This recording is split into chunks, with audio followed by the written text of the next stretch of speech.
Hey there you film fans, let's get this review on the road, shall we? Right, today I'm going to talk to you about Eddie the Eagle, which, as most British people of my age or perhaps slightly older will know, Eddie was a famous ski jumper from the 80s who was a bit shit, but we kind of loved him for it. And yeah, now they've made films starring that guy from Kingsman and Wolverine. According to the film, which I think is probably quite a loose adaptation of Eddie's real life, he was kind of a bit shit at sport as a child, had a leg brace, really wanted to be in the Olympics. Parents said, well, mum encouraged him, dad said, no, you're not going to do it. I think that's Keith Allen was playing the dad, with an amazing quiff initially, which suddenly receded, which was a shame. That was like a disappointment quite early on. It's like, that was a really fun quiff, where did that go?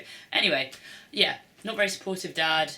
But he's like, screw you, Dad, I'm going to do it anyway, and finds a kind of sport that not many people want to do, which is skiing. Finds that he's not good enough to do that, so then finds a loophole where no English British skiers have been in the Winter Olympics for ages, so he enters because no one else will. So basically, by default, he thinks he can become an Olympic ski jumper. But it turns out it's not quite that easy, and the baddies come up against him, but he's so strong with his willpower that he cuts through it.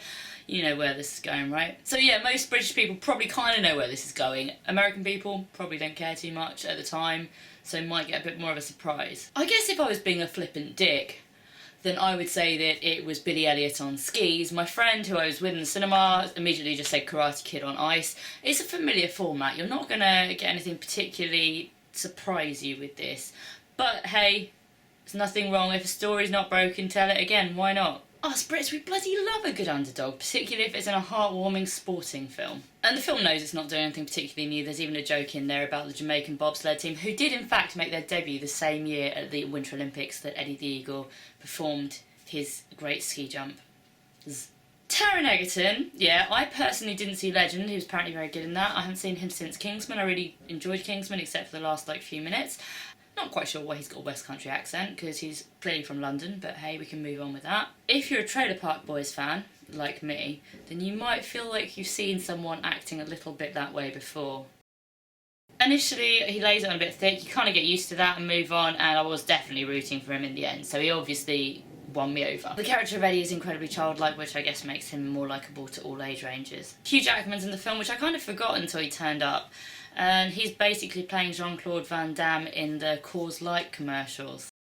It's a pretty well-worn cliche of the successful mentor sporting character who you don't realise used to be successful and has turned to drugs or drink and then turns himself around and has like a development throughout the film and has his own personal victory of kind of beating his demons. We've seen it, you know, that's always the kind of joke in American high school movies when you've got the kind of janitor who used to be Mr. T or whatever, standing watching them play football. He's obviously not afraid of looking kind of shit considering he's a sex symbol, like, for example, look back to his part in Chappie with the sexy mullet and shorts. I mean, this is kind of sexy Chappie thing going on, I guess, maybe. Although he has this really painful scene where he tries to explain how to ski, and refers to it as almost having sex with a beautiful lady, but does this sex faces that just, oh my god, if anyone ever fantasised about having sex with Hugh Jackman, that has gone out the window right now. Everything can just piss off, because the main thing about this is obviously that we've got 2 seconds worth of Christopher Walken,